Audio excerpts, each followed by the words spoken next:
Hello students, आज हम बात करेंगे आईसीएसई का थर्ड चैप्टर फिजिक्स का मशीन। तो चलो स्टार्ट करते हैं। मशीन भाई, सबसे पहला क्वेश्चन तो ये आता है कि मशीन है क्या।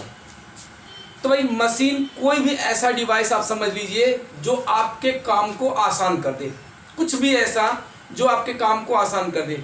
आपको नट बोल्ट जो है अगर खोलना है तो आप इस तरह का एक रिंच यूज करते हो, तो अगर आपको हाथ से नट बोल्ट को खोलना हो तो ज़्यादा एफर्ट लगाना पड़ेगा और शायद खुले भी ना। लेकिन अगर आप रिंच का यूज करते हो तो वो आसानी से खुल जाएगा। आप जैसे बात करिए कि अगर आपको मान लीजिए किसी कुएं से बकेट को खींच करके पानी को निकालना है बाहर, तो अब आप क्या करेंगे, आपको इस तरीके से ज़्यादा ताकत लगानी पड़ेगी। लेकिन अगर एक पुल्ली यहाँ पर लगाओ और रस्सी को उस पुल्ली से ले करके आओ और तब यहाँ से इस तरह से खींचो तो एफर्ट तुम्हारा कम लगेगा। ये बात तो समझ में आ रहा होगा। अब मान लो कि तुम्हारा कार है, कार जो है तुम्हारा पंचर हो गया, तुमको कार का पहिया बदलना है, तो आप कार को खुद नहीं उठाओगे। उसके लिए क्या है, जैक एक मशीन है। आप बिल्कुल इस तरीके से लीवर को उठाते रहिए, कार अपने आप उठ जाएगी। बहुत कम एफर्ट में इतना हैवी कार, इतना हैवी लोड आप उठा सकते हो। क्रेन को देखा है, बड़ी बड़ी गाड़ियाँ एक्सीडेंट हो जाती हैं, क्रेन वो एक मशीन है, वो जितना उतना लार्ज रेजिस्टिव फोर्स यानी उतना ज़्यादा लोड एक बार में कम एफर्ट उठा देता है। तो वो सारी चीज़ें जो ह्यूमन एफर्ट को रिड्यूस कर दे वही है मशीन। ऑल इज वेल देखा था ना, अभी बहुत सारे बच्चे हंस रहे होंगे। उसमें पूछा गया था कि भाई मशीन क्या है। किताबें तो बहुत कुछ कहती हैं, किताबों की भी बात कर लेंगे। तो बिल्कुल एग्जैक्ट डेफिनेशन वही है जो आमिर खान ने फिल्म में बोला था, anything that reduces human effort is called machine. Anything that reduces human effort is called machine. ये बात समझ में आ गया। अब बुक की बात करें तो बुक में बहुत कुछ भी लिखा हुआ है। Machine is a device which is use to overcome a large resistive force by applying small effort at some convenient point and in some desired direction. ये बुकिश लैंग्वेज है।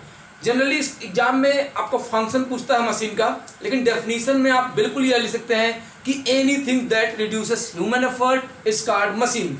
अगर आपको बुकिश लैंग्वेज में लिखना है तो तुम लिख सकते हो कि machine is a device which is used to overcome a large resistive force by applying a small effort. मतलब लार्ज रेजिस्टिव फोर्स यानी कि बहुत भारी कोई चीज़ को बहुत कम फोर्स लगा करके अगर हम उसको ओवरकम कर लें तो वो किसका काम है, मशीन का। तो ये मशीन की बात हो गई।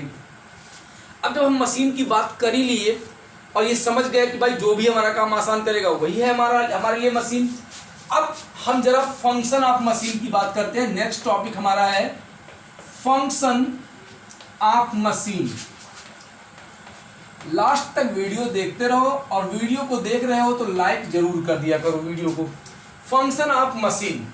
अब मशीन के क्या क्या फंक्शन हो सकते हैं, मशीन क्या क्या काम कर सकता है। पहला चीज, मशीन के बेसिकली 4 काम होते हैं। मशीन एक फोर्स मल्टीप्लायर की तरह काम करता है, फोर्स मल्टीप्लायर की तरह। तो पहला यूज पहले मैं लिखता भी जाऊं, machine is use as a force multiplier, as a force multiplier. इसका एग्जाम्पल अगर आप देखना चाहते हो तो एग्जाम्पल में आप लिख सकते हो जैक।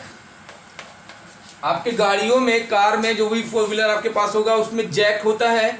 जैक क्या करता है, फोर्स मल्टीप्लायर का काम करता है। कभी गाड़ी का पहिया आपका खराब हो गया, जैक को लगाया, गाड़ी को उठा लिया, और तो इसका मतलब आपने फोर्स बहुत कम लगाया और वो फोर्स मल्टीप्लाई हो गया और मल्टीप्लाई होकर के वो गाड़ी को उठा दिया।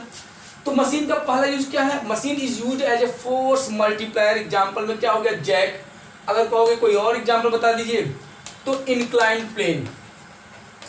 Inclined plane. अब इंक्लाइंड प्लेन क्या है भाई, आप रेलवे स्टेशन पे आपके हैवी बैग्स को लेकर के जाते हो, सीढ़ियों से ले जाना चाहते हो, नहीं, आप क्या करते हो, रेलवे स्टेशन पे इस तरह का एक स्लोपिंग सरफेस बना होता है।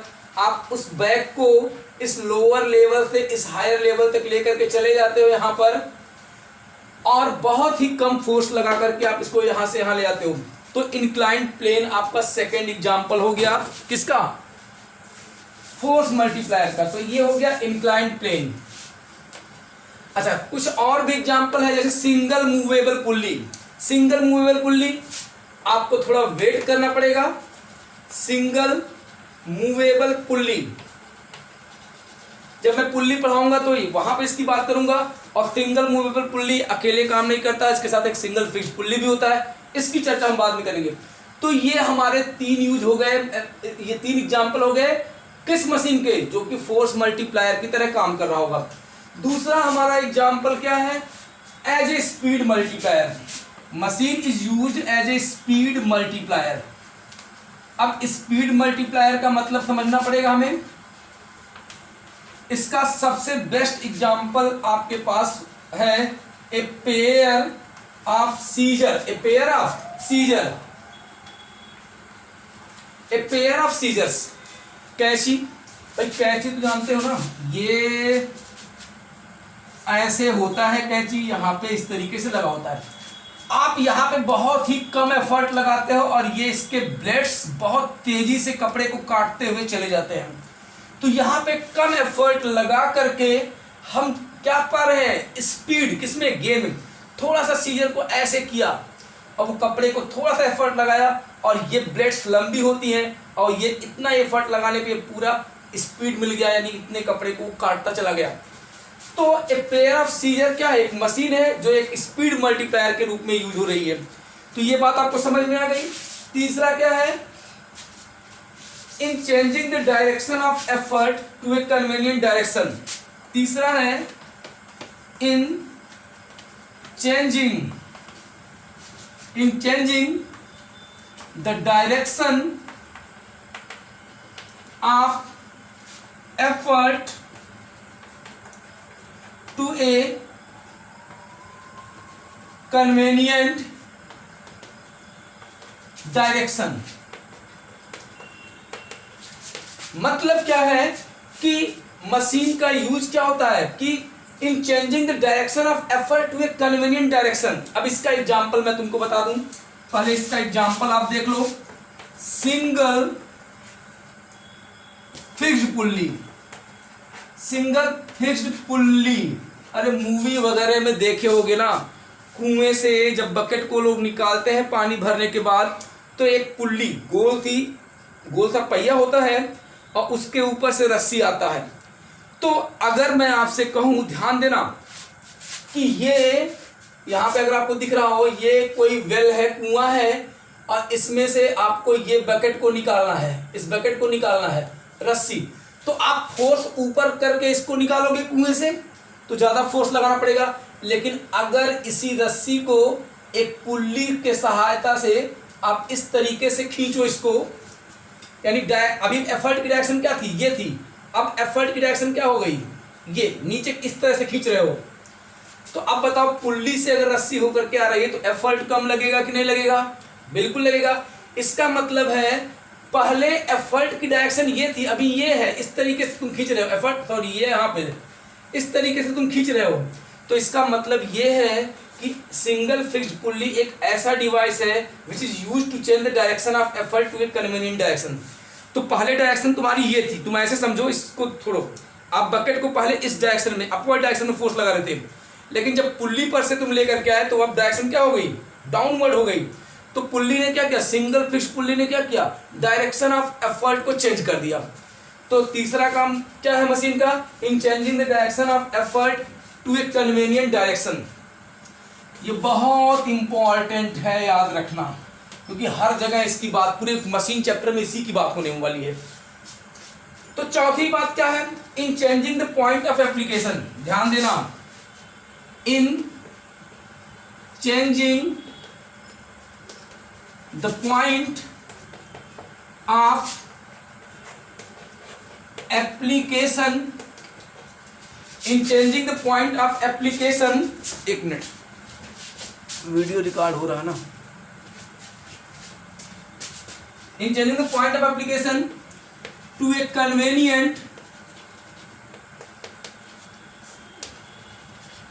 To a convenient point.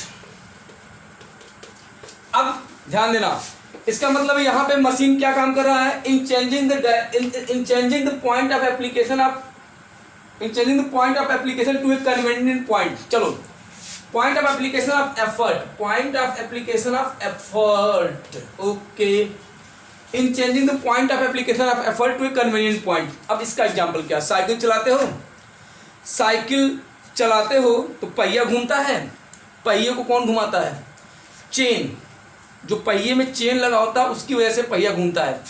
लेकिन तुम फोर्स कहाँ लगाते हो, फोर्स कहाँ लगाते हो, पैडल पे। तो जो साइकिल का जो पैडल होता है, जो आपका बाइसिकल आपके पास सबके पास होगा, तो आप फोर्स लगाते हो पैडल पे, लेकिन वो फोर्स यानी वो point of application of effort, वो point of application of effort कहाँ जाकर के शिफ्ट हो गया, चेन पे। और चेन ही पहिए को घुमाता है, साइकिल के पहिए को कौन घुमाता है, चेन की वजह से वो घूमता है। चेन में भाई गियर्स लगे होते हैं, देखा है ना, इसमें दांतें बनी होती हैं। तो आप डायरेक्ट चेन पे फोर्स लगाओगे क्या कि नहीं हम ऐसे ही चलाएंगे, हम तो अजूबा हैं, हम नहीं ना। तो आप पैडल पे फोर्स लगाते हो, पैडल पे फोर्स लगाते हो, और वो point of application of force यानी एफर्ट जो था वो शिफ्ट हो गया चेन पे, और जिसकी वजह से साइकिल का व्हील रोटेट करता है। तो आप यहाँ पे लिख सकते हो कि wheel of cycle is rotated with the help of क्या, with the help of chain by applying force on pedal, by applying force on pedal. तो ये थे हमारे फंक्शन किसके, मशीन के। अब कुछ टेक्निकल टर्म्स हैं जिनको मैं आपको बताने जा रहा हूं, इसको समझिएगा, ध्यान से समझिएगा। Some technical terms used in machine, जरा ध्यान दीजिए।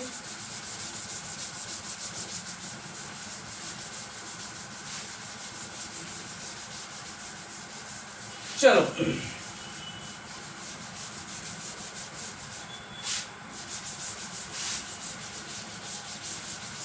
ओके, चलो यहां देखते हैं some technical terms, some technical terms used in machine.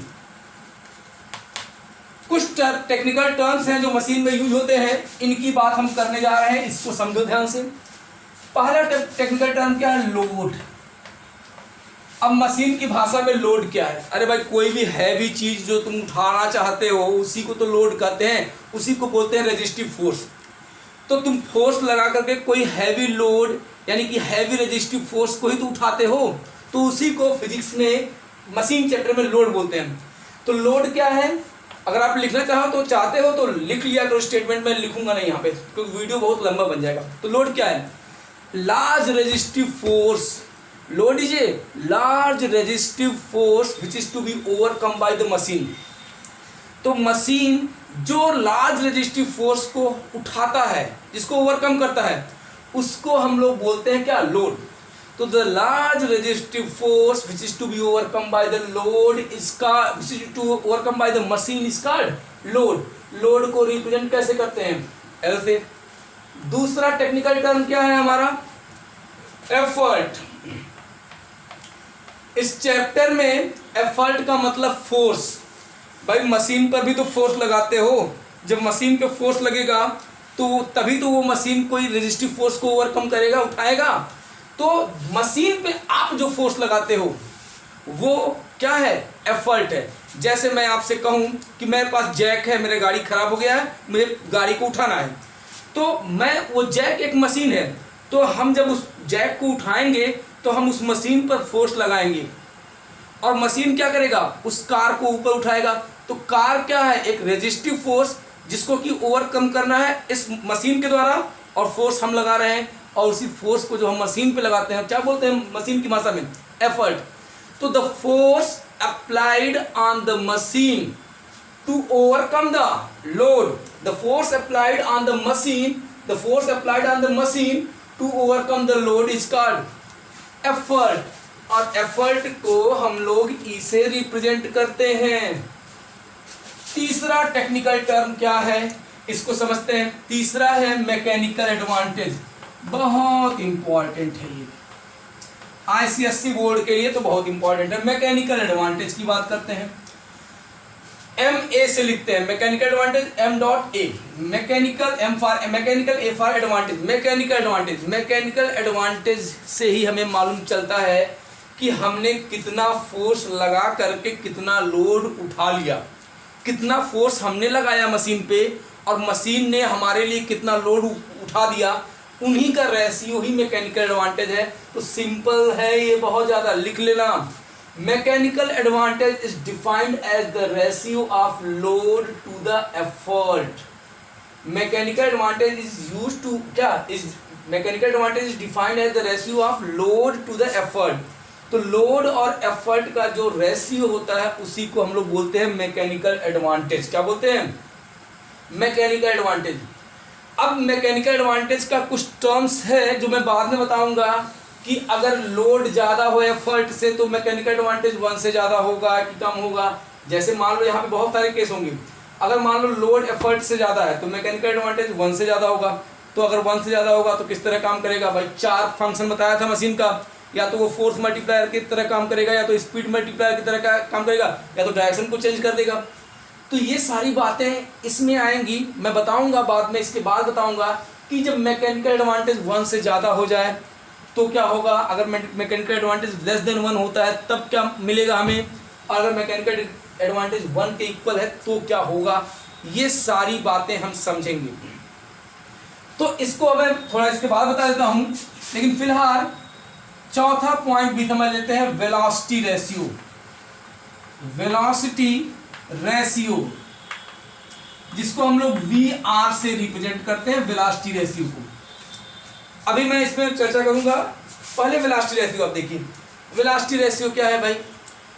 अब जरा ध्यान से एक बात समझो भाई, एक सिंगल फिक्स पुल्ली है, कुएं में बकेट है, तो तुम एफर्ट लगा करके रस्सी को मूव करा रहे हो अपनी तरफ, तभी तो रस्सी नीचे से ऊपर आ रही है। तो यानी कि लोड में कुछ डिस्प्लेसमेंट, बकेट ऊपर आ रहा है यानी लोड में डिस्प्लेसमेंट हो रहा है। आप रस्सी को इस तरीके से खींच रहे हो तो एफर्ट में भी डिस्प्लेसमेंट हो रहा है। तो इसका मतलब है दोनों का रेशियो ही वेलोसिटी रेशियो है। लेकिन अब यहाँ पे नाम जब डिस्प्लेसमेंट की बात कर रहे हैं तो ये वेलोसिटी रेशियो क्यों बोला गया, डिस्प्लेसमेंट रेशियो क्यों नहीं बोला गया, थोड़ी देर में 1 मिनट में जान जाओगे। पहले वेलोसिटी रेशियो को ही डिफाइन करते हैं। वेलोसिटी, आप जब एफर्ट को अपनी तरफ खींच रहे, एफर्ट लगा रहे हो तो एफर्ट में कुछ वेलोसिटी आएगी और उस वेलोसिटी की वजह से लोड भी ऊपर आएगा, यानी लोड में भी कुछ वेलोसिटी आएगी। तो एफर्ट और लोड में जो वेलोसिटी का रेशियो है उसी को वेलोसिटी रेशियो बोलते हैं। तो लिख लो, velocity ratio is defined as the ratio of velocity of effort to the velocity of load.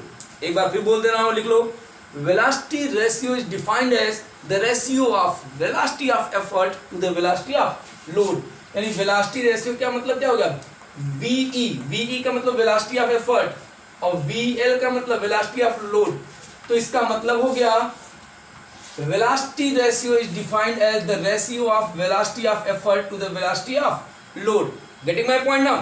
अब यहाँ पर थोड़ी सी इसमें बता देता हूँ। अब जरा इसको समझ लेते हैं। यहाँ पे कुछ बातें बताते हैं भाई। वेलोसिटी आपने पढ़ा है, वेलोसिटी क्या होता है, डिस्प्लेसमेंट अपॉन टाइम, पता है। तो अब इसको जरा हम आगे अभी डिस्प्लेसमेंट के टर्म में लेके आता हूँ। मान लो वेलोसिटी ऑफ एफर्ट, तो displacement of effort upon time, जितने टाइम में डिस्प्लेसमेंट में जो भी डिस्प्लेसमेंट में एफर्ट में जो भी डिस्प्लेसमेंट हुआ टी टाइम में, उतना ही टी टाइम में लोड में कितना डिस्प्लेसमेंट हुआ उसको हम बोल दें सॉरी VE और यहाँ VL, यानी वेलोसिटी ऑफ लोड। तो लोड में कितना डिस्प्लेसमेंट हुआ और वही टाइम। अब देखो भाई, आप सिर्फ समझो कि कुएं में से बकेट को निकाल रहे हो, पुल्ली से एफर्ट को इस तरीके से लगा रहे हो, तो आप एफर्ट को वेलोसिटी दे रहे हो नीचे की तरफ। तो भाई एफर्ट में डिस्प्लेसमेंट होगा टी टाइम में, उतने ही टाइम टी में बकेट भी ऊपर आएगा। कितना ऊपर आया उसको बोलेंगे डिस्प्लेसमेंट ऑफ लोड। तो वेलोसिटी ऑफ लोड का मतलब क्या, displacement of load upon time, और वेलोसिटी ऑफ एफर्ट का मतलब DE अपॉन T। DE का मतलब displacement of effort upon time. अच्छा, तो अब यहाँ पे अगर रखें वेलोसिटी रेशियो इक्वल टू क्या हो जाएगा। अब यहाँ देखो ध्यान से, ये VE के जगह पे हम लिख दिए DE अपॉन T, ध्यान दे रहे हो, और यहाँ पर VL के जगह पे हमने लिख दिया DL अपॉन T। तो टी से टी कैंसिल हो गया, तो velocity ratio is equal to क्या आ गया, डीई अपॉन डीएल आ गया, डीई अपॉन डीएल आ गया। इसका मतलब आप फिर से डिफाइन कर सकते हैं इसको कि velocity ratio is also defined as the ratio of displacement of effort to the displacement of load. Getting my point. अब इसमें कुछ चीजें हम आपको समझा दें, जरा ध्यान दीजिएगा। जैसे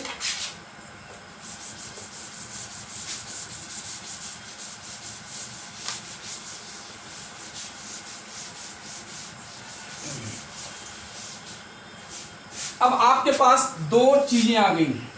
लास्ट वाला आपके पास velocity ratio is equal to क्या आया, displacement upon effort upon displacement of effort और डिस्प्लेसमेंट इन लोड, इसी का रेशियो आपने देखा। अब जरा हम लोग कुछ समझते हैं, अगर इसमें कुछ केस को समझो, अगर डिस्प्लेसमेंट ऑफ एफर्ट या फिर डिस्प्लेसमेंट ऑफ लोड कर दो, displacement of load is greater than displacement of effort, यानी लोड में ज्यादा डिस्प्लेसमेंट हो रहा है एफर्ट से, तो ग्रेटर का साइन यही रहने दो, डीई है, ये लीनियर इनइक्वेशन है। अब डीएल को यहां लेके आ गए, ये हो गया 1, यानी इधर से पढ़ोगे तो DE by DL less than 1 हो गया। भाई इसको ऐसे भी तो लिख सकते हो, डीई अपॉन डीएल और oh close mouth is towards DE upon DL, मतलब ये छोटा है 1 से तो लेस देन 1, यानी इसको ऐसे लिखो या फिर ऐसे लिखो। अब वेलोसिटी रेशियो क्या हो गया, जरा ध्यान देना भाई, डीई बाई डीएल की वैल्यू लेस देन 1 हो गई, तो वेलोसिटी रेशियो भी क्या हो गया, लेस देन 1 हो गया। इसका मतलब है अगर डिस्प्लेसमेंट ऑफ लोड ज्यादा होगा डिस्प्लेसमेंट ऑफ एफर्ट से, तो वेलोसिटी रेशियो 1 से क्या हो जाएगा, कम हो जाएगा। और ऐसा मशीन किस तरह यूज होता है, तो such type of machine is used to obtain gain in speed। अब भाई लोड में ज्यादा डिस्प्लेसमेंट हो रहा है तो स्पीड ही तो मिलेगा, यानी कि ये अगर ऐसा दिख गया कि वेलोसिटी रेशियो 1 से कम है तो वो मशीन हमारा क्या देगा, स्पीड मल्टीप्लायर की तरह काम करेगा और हमें क्या ऑब्टेन होगा, गेन इन स्पीड। ये केस फर्स्ट था। अच्छा जरा केस सेकंड पे नजर डालो। केस सेकंड में अगर मान लो कि भाई डिस्प्लेसमेंट ऑफ एफर्ट ज्यादा हो जाता, ये displacement of effort displacement of load से ज्यादा हो जाता, तो क्या होता, अगर displacement of effort is more than the displacement of load, तो डीएल को नीचे लेकर के आओ, तो DE upon DL greater than क्या हो गया, 1। अब यहाँ देखो वेलोसिटी रेशियो का डेफिनेशन यही था ना फॉर्मूला, तो velocity ratio DE upon DL की वैल्यू 1 से ज्यादा हो गई, यानी वेलोसिटी रेशियो 1 से ज्यादा हो गया। तो वेलोसिटी रेशियो 1 से कब ज्यादा होगा, जब डिस्प्लेसमेंट ऑफ एफर्ट ज्यादा हो डिस्प्लेसमेंट ऑफ लोड से। तो फिर इसका क्या काम है, इसका काम है force multiplier. Machine is used as a force multiplier. तो यहां लिख लो, such type of a machine is used as a force multiplier। तो इस तरह का मशीन फोर्स मल्टीप्लायर की तरह यूज होगा। अच्छा अब अगर बताओ डीई और डीएल इक्वल हो जाए तो क्या होगा। अब यहां देखो केस 3 में यहां लिख रहा हूं, यहां पे थोड़ा चमक रहा होगा लेकिन बोल रहा हूं सुनते जाना। अगर DE is equal to DL हो जाए, DE इज इक्वल टू क्या हो जाए, DL, यानी डिस्प्लेसमेंट ऑफ एफर्ट और डिस्प्लेसमेंट ऑफ लोड दोनों बराबर हो, तो DL को यहां लेकर के आओगे तो DE अपॉन DL की वैल्यू क्या होगी, 1। अब वेलोसिटी रेशियो क्या है, DE अपॉन DL, तो इसका मतलब वेलोसिटी रेशियो क्या हो जाएगा, 1 के इक्वल, क्योंकि DE बाई DL की वैल्यू 1 आ गई अब की बार। तो अगर वेलोसिटी रेशियो 1 आ गया तो मशीन किस तरह यूज होगा, तो such type of a machine is used to change the direction of effort. If the velocity ratio is equal to 1, then such type of machine is used to change the direction of effort। तो जो सारी चीजें हमने machine का function velocity ratio के term में अभी समझाया हूँ, वही मैं आपको मैकेनिकल एडवांटेज के टर्म में भी समझाने जा रहा हूँ। इसको नोट कर लीजिए।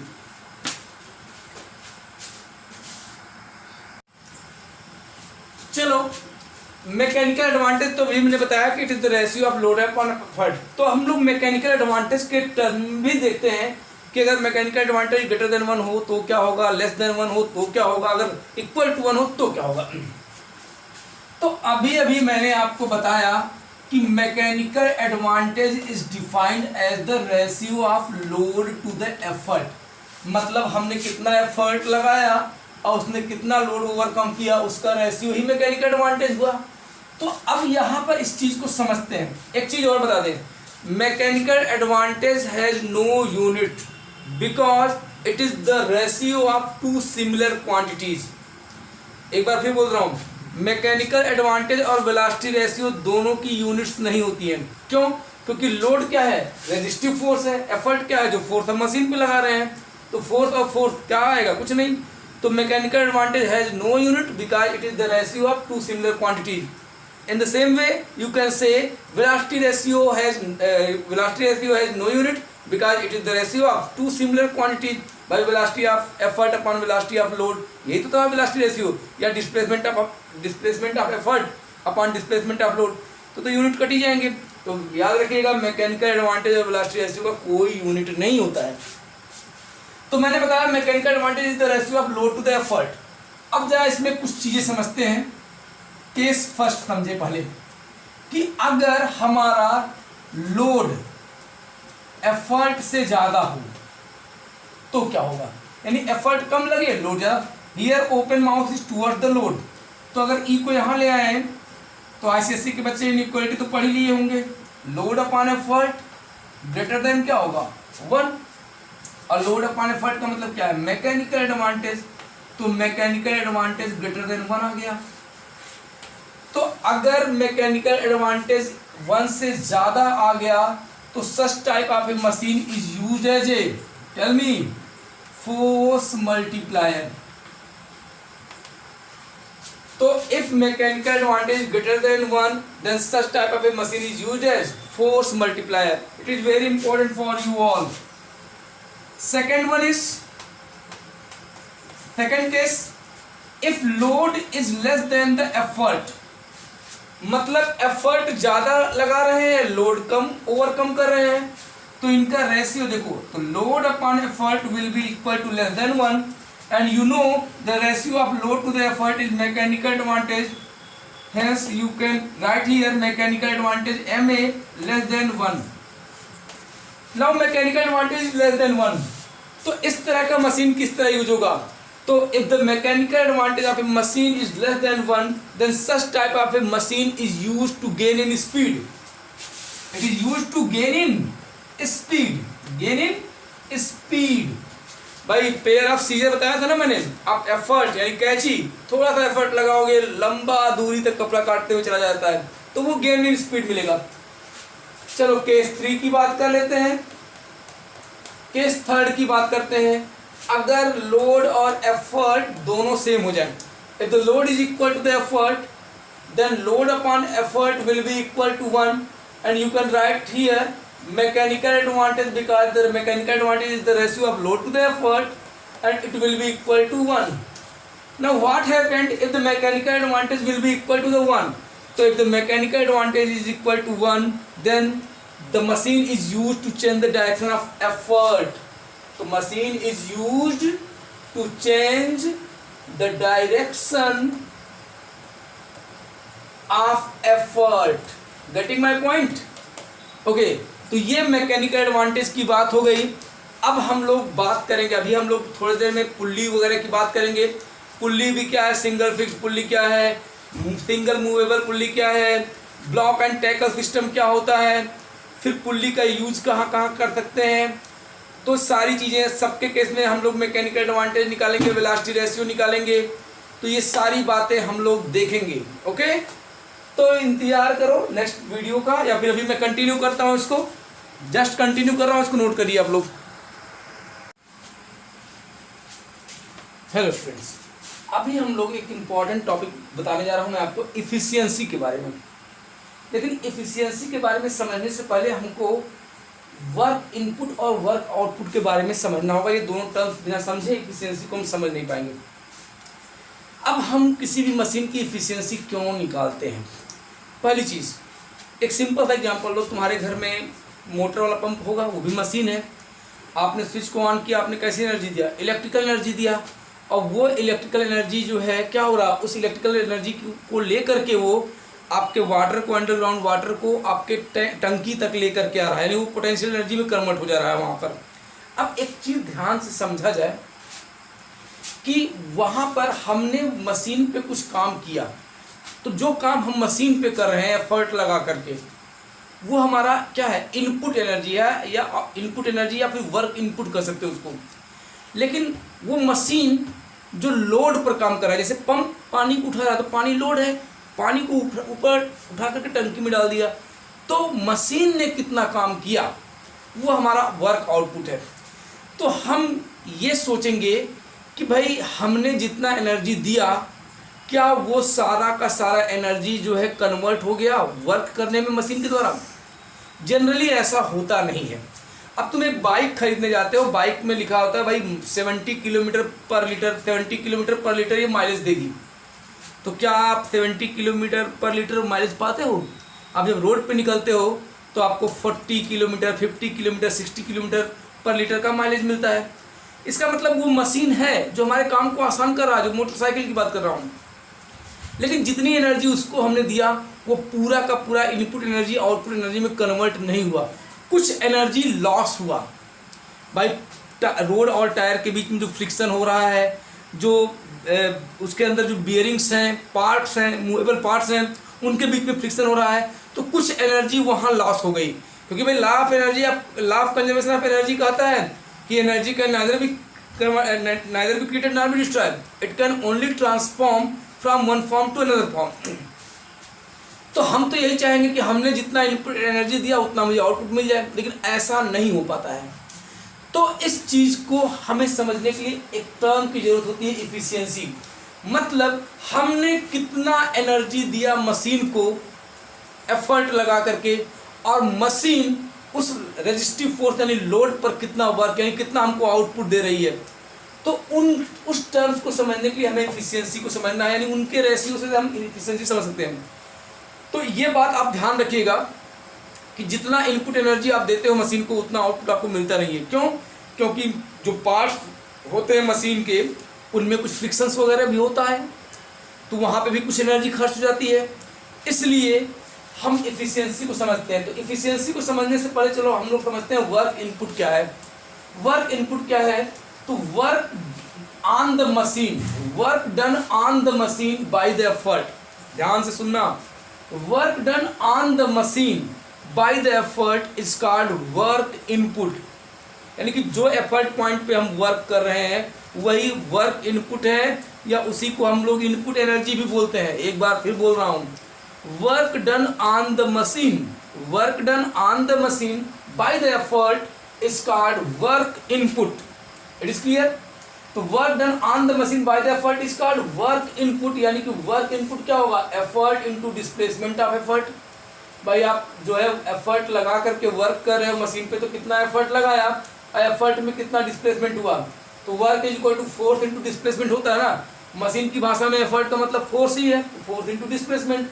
तो वर्क इनपुट का मतलब हो गया effort into displacement of effort, E into D E, ये वर्क इनपुट हो गया।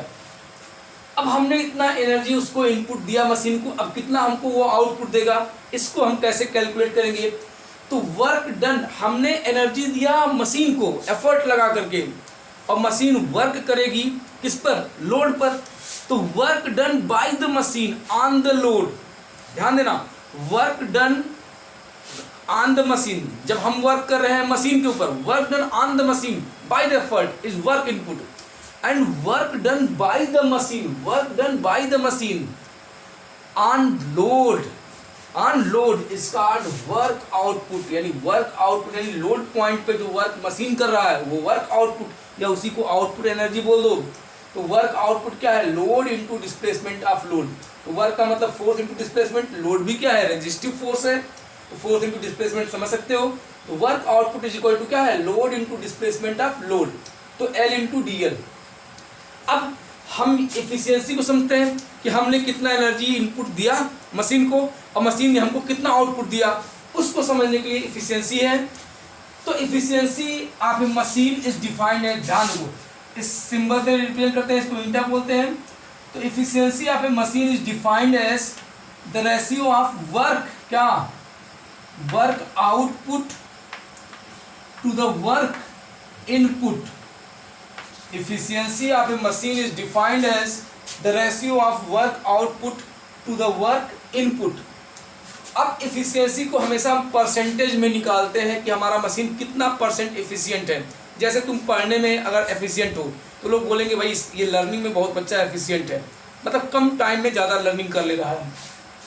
तो work output to the work input, ये रेशियो ही एफिशिएंसी है और हम हमेशा परसेंटेज में निकालने के लिए 100 से मल्टीप्लाई करते हैं। तो एफिशिएंसी का फॉर्मूला है ये। तो efficiency of a machine is defined as the ratio of work output to the work input multiplied by 100। तो ये है। अब जरा इसको हम लोग आगे बढ़ाते हैं, तो थोड़ा सा इसको हम इरेज कर दें, थोड़ा सा इसको इरेज करें। तो इन एफिशिएंसी का फॉर्मूला हमें मिल गया। तो एफिशिएंसी का जो फार्मूला मिला है, इससे जरा हम लोग आगे बढ़ते हैं, जरा ध्यान देना। अब जरा देखो, efficiency work output upon work input मिला। तो अभी अभी मैंने बताया था वर्क आउटपुट क्या है, the work done bye the machine on the load, यानी कि लोड, वर्क आउटपुट का मतलब मैंने यहाँ पे लिखा था load into displacement of load. और वर्क इनपुट क्या लिखा था मैंने, work done by on the machine by the effort, यानी effort into displacement of effort. ये हो गया एफिशिएंसी। अब जरा ध्यान से देखो, एफिशिएंसी इज इक्वल टू, अगर हम इसको ऐसे लिखें, जरा ध्यान दो, एल अपॉन ई तो दिख रहा है, एल अपॉन ई ऐसे लिख दिया, और डी ई यहाँ दिख रहा है। अगर डी एल को यहाँ लेकर के आए तो कोई दिक्कत होगी? बिल्कुल नहीं भाई, देख लो, आप ऊपर ले जाओगे तो वही चीज़ फिर मिल जाएगा। तो यहाँ से इफिशियंसी की वैल्यू क्या गई, लोड अपॉन एफर्ट हमारा क्या था, मैकेनिकल एडवांटेज था। और यहाँ पे ध्यान देना, D E upon D L क्या था, जल्दी बताओ, D E upon D L क्या था, वेलोसिटी रेशियो था। इसका मतलब है efficiency of machine is also defined as the ratio of mechanical advantage to the velocity ratio.